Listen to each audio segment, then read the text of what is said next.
Welcome back to POV. I have guests today. Very excited to have the very first ever guest on.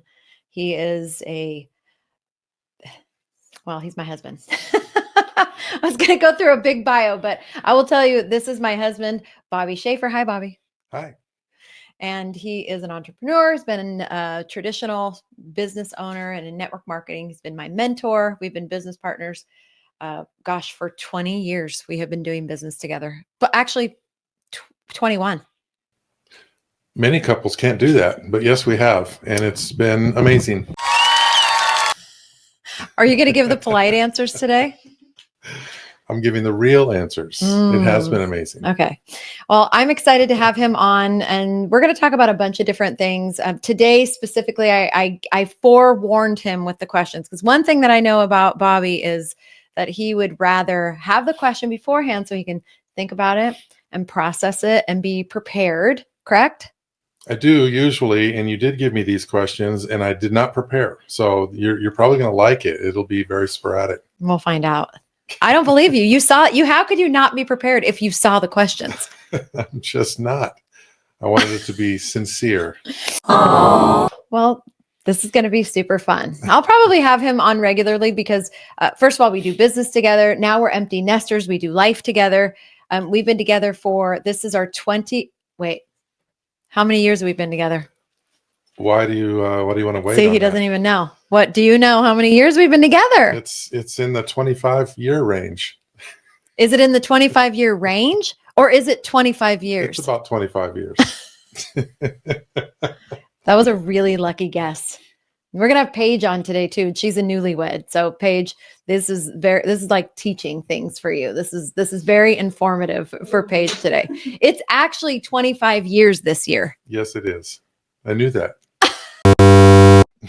He didn't. It was a very, very lucky guess. And so I wanted to, Bobby is right. Not all couples can work together. I mean, I remember years ago, and we were together all day long. We go to the gym together. We work together all day. We, then we go to events together. And I've had many people over the years, women, be like, I don't know how you guys do that, especially women that have husbands like in the military. So they're gone for long periods of time. And so I think people take a little bit of interest in that when it comes to you and I, that we are able to spend so much time together. Well, yeah, I mean, wasn't it supposed to be that way, though? I mean, I don't know. Because of jobs today, because of the need for money today, everybody has to be at work away from each other. And I'm not sure, back in the 1800s or before, that it was like that. I think everybody was together. You married that person to be with that person, have kids with that person possibly, and be with them as well. So I think we've adjusted nicely. Are we modern day cowboys because we're together all day, like the old cowboy days? Probably, yeah. We are. Okay, well, I actually have a couple of specific questions. We could go a million directions, but I thought since this is new, kind of introducing people to this format and to these conversations, the first question I have for you, because we spend so much time together, we've worked together, we've been able to, blend our families together. I had children when I met Bobby. I had 2 kids when we met, and he had none. So the first question I have for you is, do you think that you and I are aligned in all of our beliefs? I mean, yes and no. I mean, we don't always agree on everything, and I think that's healthy. That'd be weird, actually, if it was just perfect and we agreed on like every single thing. Stepford. Yeah, we're definitely not like that. But for the most part, I mean, one of your questions is political. Politically, yes, we agree. Religiously, we agree most of the time. Mostly. I mean, there's you know what I mean? Like on all the big subjects, we definitely are evenly yoked, and it does probably make a difference. And but no, we don't agree on everything. Do you think that, you kind of already answered this by saying, you think it's healthy not to agree. Well, I will speak for myself, and you can respond however you think is appropriate. But I was 27. I just turned 27 when we met, And I had been single at that point for almost 7 years. And it was very, like, I felt like I was very, I had very strong opinions about things. And you've had a tremendous influence on me on a lot of things over the years. So I feel like you have changed my opinions on things, and have helped me grow and become the person that I am today. And so my opinions about things are different today than they were back when we met 25 years ago. And I feel now, when it comes to my opinions on anything, I feel pretty passionate. I'm a pretty passionate person. So when I have an opinion about something, it's very strong. And there are definitely things that are big issues to me that we don't agree on. And so for some people, that could be the end of seriously, especially in today's climate.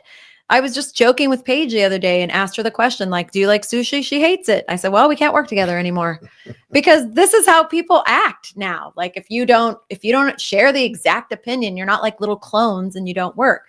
And, we have, I think, a very successful marriage. Like, I'm very happy. That's totally not perfect. But I think it's great. And we don't agree on things. So what do you think about that? Do you wish I agreed with you on everything? No. How boring. I don't. And I don't like sushi either at all. I've tried many, many times. I don't like it. But I have learned that I need to realize that you love it and we're going there. So I better find something on the menu so that you can go and have something you love. And I like teriyaki chicken and rice. It's easy and it's good. And we can agree to go there. That was just an example, by the way. But yeah, I know. That's one of the things. It's like, your person, whether it's your spouse, whether it's friends, whether it's your own children, whether it's your parents even, aren't going to be the same as you. And you just need to be okay with that and just deal with it. And like, let them be them and let them have their own opinions and their likes and dislikes. And they're not going to be the same as yours. And we've done well with that. I think, and you've also, I've changed things of the way of who I am because of you, and I've grown because of you. Let's hear it. I'd really like to get this on film. Yeah. Well, I don't have anything at the top of my mind. Darn it.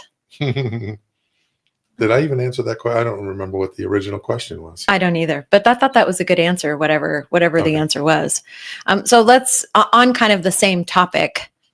Well, maybe this isn't the same topic, but I would like to, you said it at the beginning. I'd like to know kind of right now, this very political climate in the world. I don't feel like when we were growing up, it was things were like, did you even know about politics when you were growing up?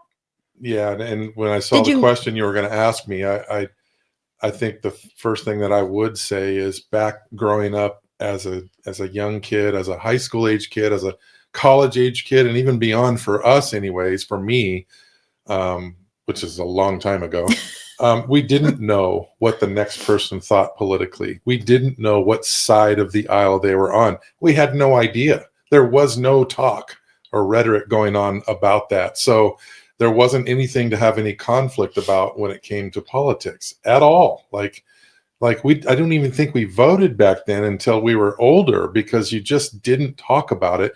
The news wasn't so widespread as it is now. No social media. I mean, there was nothing back then. We had one like nightly news. Yeah. And I won't even say the name because I don't want to offend anybody politically. No, it was like Dan Rather and everybody watched the same guy, Walter Cronkite. Yeah, I mean, there was just the same few people. Yeah. And they were not unbiased, opinionated back then. They just gave you the news, unbiased. Imagine that. Exactly. So yeah, I mean, politics was easy back then because we didn't know anything about it. So I mean, I think it's natural that as you get older, you get more interested in politics, just because, like, I don't know, maybe I don't know why. Well, it depends where you're going to be paying your taxes. Yeah, it depends you're paying more taxes. On your own economy within your household. Sure. Yeah, so that's probably why. Your own freedoms. The older you get. So in this heated, crazy political climate, where do you land? I mean, that's an easy answer. I'm definitely on the conservative side. And just saying that nowadays, whether you're on the liberal side or on the conservative side, it gives everybody this, oh, well, he or she must so then be, you're racist. they must be this, then they must be I didn't that. realize you were racist. And it's because they're watching their own news side of the aisle lie to them about who I am as a person all around, and vice versa. Both sides do it, and it's Yeah. really sad how they pit us against each other. Yeah. Day after day after day on every possible media platform they can do it Yep. on, and it has caused division and hatred. And I guarantee you, if you're a liberal out there and you just think because I'm on the conservative side that I'm this, and this, I challenge you to just have a conversation with me and see what I really am, because I'm none of those things that you think I am. Your news stations are telling you I'm somebody that you will hate and you're supposed to hate. And it's just not that. I don't have any friends that are conservatives that are any of those things that they say on the news on the left. As a matter of fact, you have a lot of liberal friends. I do have some. And you know what? Not a lot. I don't have a lot of liberal. Well, it's because we don't have a lot of friends. Well, and in the area we live in is mostly not as liberal. But with that said, these are great people. They have great senses of humor. We just don't talk. And when we talk politics, we joke about it more or less. We dig at each other on it, and well, this and that, because we're going by what the news says. Well, you must be this then, and Right. We joke about it. We don't say, for real, you're just this terrible person, and I can't talk to you anymore. Oh, you voted for that person, we can't talk anymore. Ridiculous. Yeah, it's pretty lame. I was just thinking about as you were saying that. 3 kids, girl, boy, girl, and our kids are very conservative, very liberal, and right in the middle. Yeah. Is that interesting? Strange. Yeah. What happened there? Well, different age groups, different friends, they're watching different social media platforms. I mean, it all really goes to what their surroundings are, who they're listening to, who they're hanging out with. Yeah. Well, as a parent with kids on all the, on the spectrum politically, I could talk about being on the spectrum of other things, right? That's another conversation. Maybe I'll get Savannah here and we'll talk about the spectrum that we always joke about in our family. But I made the decision because I watched family members not talking anymore, not wanting to come to events, and friends not wanting to be friends anymore. I was just a tiny quick story. I was at a lunch with a girlfriend of mine, an incredibly powerful, strong Black entrepreneur woman, and I just made mention. This was in Trump's first presidency. I just made mention of him because remember I had the opportunity to write a proclamation. Do you remember that? I do. And if that would have gotten picked up or whatever, accepted as a proclamation, I was going to get to meet Trump and like the whole thing. Yep. And so I happened to mention it to her because she had this brilliant idea. And I was like, well, if this whole thing happens, like I always just believe God has a plan. So maybe like this is going to happen. This proclamation is going to get picked up. I'm going to get to meet Trump and I'm going to get to tell him about her brilliant idea. And I just mentioned it. And I was like, if this is like way out in left field, but if it happens, maybe I'll be able to like share this idea that you have with Trump. And she went from being somebody who literally was telling me like, we were soul sisters. I was supposed to have met you years ago. We're going to be best friends, to got up from the lunch and left and didn't talk to me for 2 years. Yeah. Like this, done. It doesn't make any sense. And it's I was division and hatred, and it's sad. So I made the decision as things were getting so heated politically, starting probably in like 18 is it really started to rise up, and 19 it went nutty. And actually that's not true. I would say it really started to get crazy when Trump officially became the nominee. Even before that, it was 15, I think. Yeah. 15, 16, that's when it really got heated. And so I just made the decision as a parent that I'm not going to not share my opinion, but it's just going to be an opinion and it's going to be open conversation. I'm not going to judge my kids, even if I don't agree with them, and, but hold the line to what I believe, but in a nice and respectful way, because we raised our kids to have their own mind, even if it's not the same as what we think. We did. I mean, obviously you want we want them to go in the direction that we've gone in because we've got more experience. We've had 'Cause we're more right. things happen in life. It's because we're right. And we're right. But yeah, I mean, of course, we've raised They'll them figure to it be out. self-sufficient and and Yeah. have their own.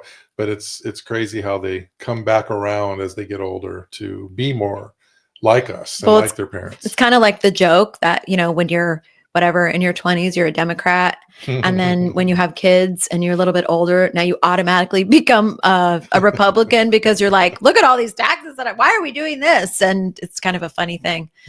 You feel a little less inclined to those type of policies, which is something I'm going to talk about today. Matter of fact, first of all, thank you. Will you come back and talk about other things?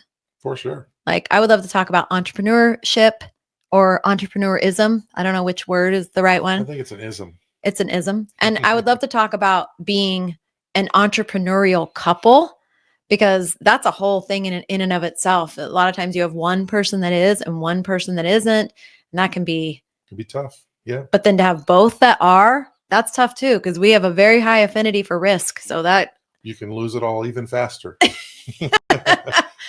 But at least the other person's supporting you while you're losing it. Yes. But do you want to stick? Because I'm going to do this little thing. I think I was going to just do it on social media, but I figure I'll do it here now. And it's policies. I was going to do this before the election. This is how behind I am on all the things. I was going to do this whole social media thing on if I were the president, here are the policies that I would. Do you want to stick around for that and maybe share an idea of yours?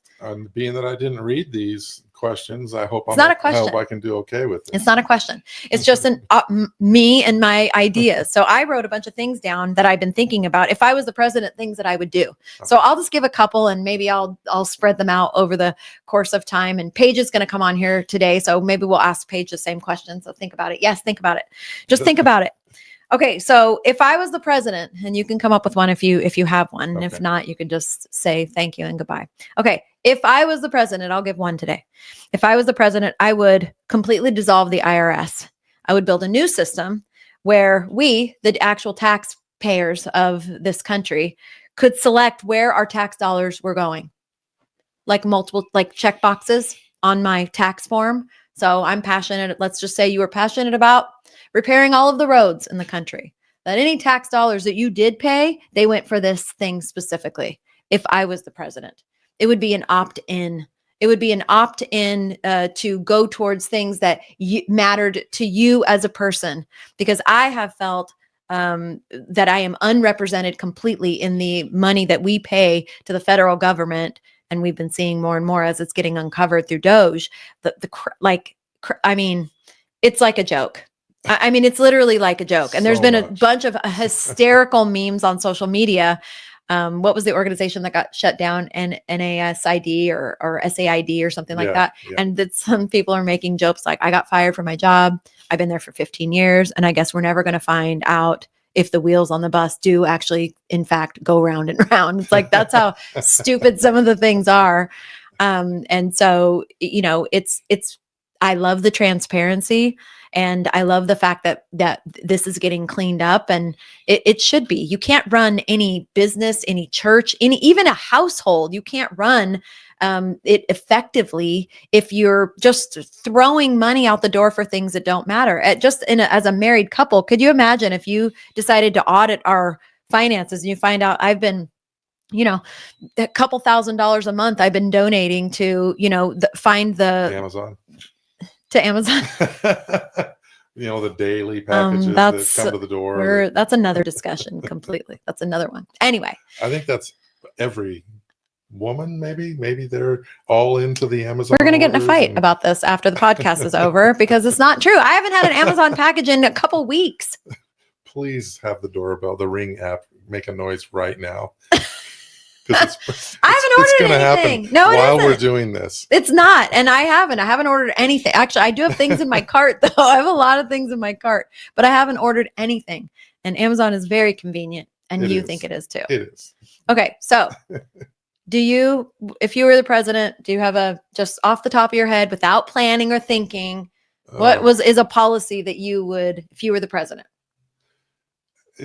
Yeah, I would definitely have to think on that one. I like your tax one, though. the amount of money that is going to so many odd, weird, just wasteful. And I don't even believe it's going to those things that they say they're going to. Right. I think it's just money laundering. That's I think a lot of Americans feel that way. Like, why would you send all this money to this other country for whatever it was, Sesame Street in wherever, Afghanistan? Yes, that was a true. That was a true thing. That's not happening. It's going somewhere else where they Right. where they want it to go, and it's like, or maybe it is happening. It's just ridiculous. I don't know, but I would rather choose for sure where the money goes, where our tax dollars go. I do believe we're way overtaxed, many times over. Oh, it's on insane. The same money. I believe we're taxed on our homes, whether you own it or not. You're taxed on your home for the rest of your life. And here in California, and it's as the property absurd. value goes up, which it just does over time, Yeah. it always goes up. You're going to just pay more taxes. And it's like, when, if you go to the Target or Walmart and you buy an item, you pay taxes on it one time and it's over. You own it now forever and you never pay on it again. Why isn't it like that with our homes? Our vehicles. I mean, the DMV, you pay those I just got a DMV notice registration piece of mail, and it's our registration. It was over $1,300. $1,300. Well, now you're gonna say, well, you must have a really nice car. Yes, we do have a really nice car, but do I need $1,300 on top of the car insurance, on top of the maintenance of the car, and on top of paying for the car? You're going to still pay for it, even if it's paid off. You're going to still pay. It may not be $1,300, but it's going to be at least half. So our oldest daughter just sent me a text. She paid registration on 2 of their cars and their boat, and it was like $78 Yeah, how did they do that? And that's in Florida. So how did they do that there, and we can't do that here? They can't. We're in California, by the way, if anybody was wondering, and it's very, very expensive. Well, any final thoughts? I don't have any. Yeah, I was just trying to think maybe on a different. Well, think about it now. If you were the president, what are your policies? I have some really good ones, actually. I have some really good ones. I'll share this one with you, and then you can go about your day. But if I was the president, I would make it a policy that a stay-at-home parent got a salary. And here's why: because there is federal aid and funding and tax refunds for daycare to help you subsidize daycare so you can go to work. But what if we actually just we taught people how to be parents? A lot of them want to homeschool. Instead of them getting a voucher to pick their schools, why don't we pay the parent so that you actually you're getting paid to be home with your family, which, by the way, studies, there is tons of statistics around how much better developmentally, especially with all the resources that are available for homeschool, how much better it is on the family unit, on the finances, on the mental health of the family. So if I was the president, it would be a policy that if you chose to be a stay-at-home parent, mom or dad, that you actually got a federal stipend, like a job, like a regular job. That's one of my policies. 1,000% agree. And just a quick side story for anybody that cares. Most men don't realize how hard it is to be a stay-at-home person, a stay-at-home mom. And I did this with our daughter together, Savannah, for the first year of her life, as a newborn. And, I think you were with her for the first couple of months. 9 weeks. I went back to work at 9 weeks. So just over 2 months. And I'm like, on the first day when she went back to work, because I worked at home, and it was like, it's an impossible job. That's one child. Moms have 2, 3, 4, 5 kids sometimes. I don't want to do that. That is the hardest job on the planet. I'm going to ask you that, Paige, when you come sit down with me, if you would want to be a stay-at-home mom. So think about it, because I think Savannah, that would, if she, like, that would be her choice. I think God made women to love it. Yes. And I'm not saying that you're loving every second of it when they're throwing up. You're not.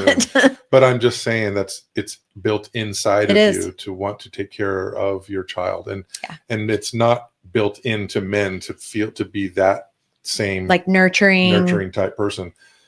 You can do your best, and I did, and I'm glad for it. I'm glad I got to see what that side of what women do is all about, and have so much more appreciation for who they are and what they do. So, and to be paid back to your original, what you would do as president to pay stay-at-home parents is absolutely valid, and they deserve it. Can you imagine how that would change just society? Oh, If you, as a yeah. woman, you knew that you wanted to have a family, and as a man too, you wanted to have a family, but I don't think people have families with the intention of their kids being raised by other people. But it actually was a viable option. Like, it was a viable option where you actually got a living wage, and you were able to be. I mean, that would change society in the most amazing ways. Plus, it's a thankless job. I mean, most women don't feel appreciated when they do the things that they do. So to be paid, at least they're getting paid now. Yeah. I think that would definitely help. Like, what do you do for a living? It's even still, there's still people that are like, oh, I'm just a mom. When I talk to them, oh, I'm just a mom. A video, the girl said that. Did you? I'm just a mom. And it's Carrie Underwood. Is Carrie Underwood is not just a mom. No, but she said she's on American Idol now. Yeah. Right. And she said it to one of the contestants, because the contestant had brought her child with her, and she said, well, she asked, what do you do? And the mom said, I'm just a mom. And Carrie said, never say that. Yeah. You're not just a mom. It'll make me cry. I wish I could go back. Yeah, I know you do. It's worth it. It's worth it, Paige, when you're ready for that.